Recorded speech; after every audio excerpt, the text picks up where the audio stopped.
ہم کو عبدل نے حدیث بیان کی، انہیں عبداللہ بن مبارک نے خبر دی، ان کو یونس نے، انہوں نے زہری سے یہ حدیث سنی۔ دوسری سند یہ ہے کہ ہم سے بشر بن محمد نے یہ حدیث بیان کی، ان سے عبداللہ بن مبارک نے،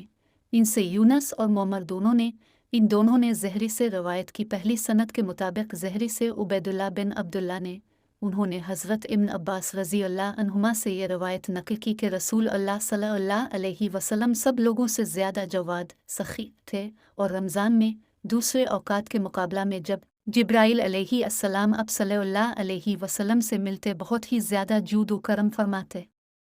جبرائیل علیہ السلام رمضان کی ہر رات میں اب صلی اللہ علیہ وسلم سے ملاقات کرتے اور اب صلی اللہ علیہ وسلم کے ساتھ قرآن کا دورہ کرتے، غرض حضرت صلی اللہ علیہ وسلم لوگوں کو بھلائی پہنچانے میں بارش لانے والی ہوا سے بھی زیادہ جود و کرم فرمایا کرتے تھے۔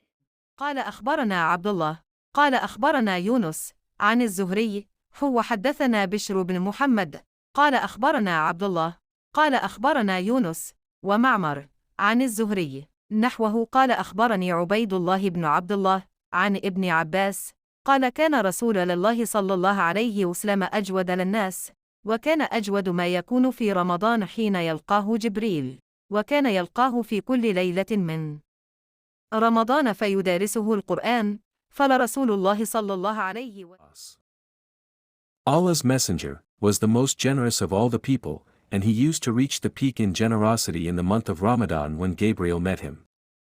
Gabriel used to meet him every night of Ramadan to teach him the Quran. Allah's Messenger was the most generous person, even more generous than the strong uncontrollable wind, in readiness and haste to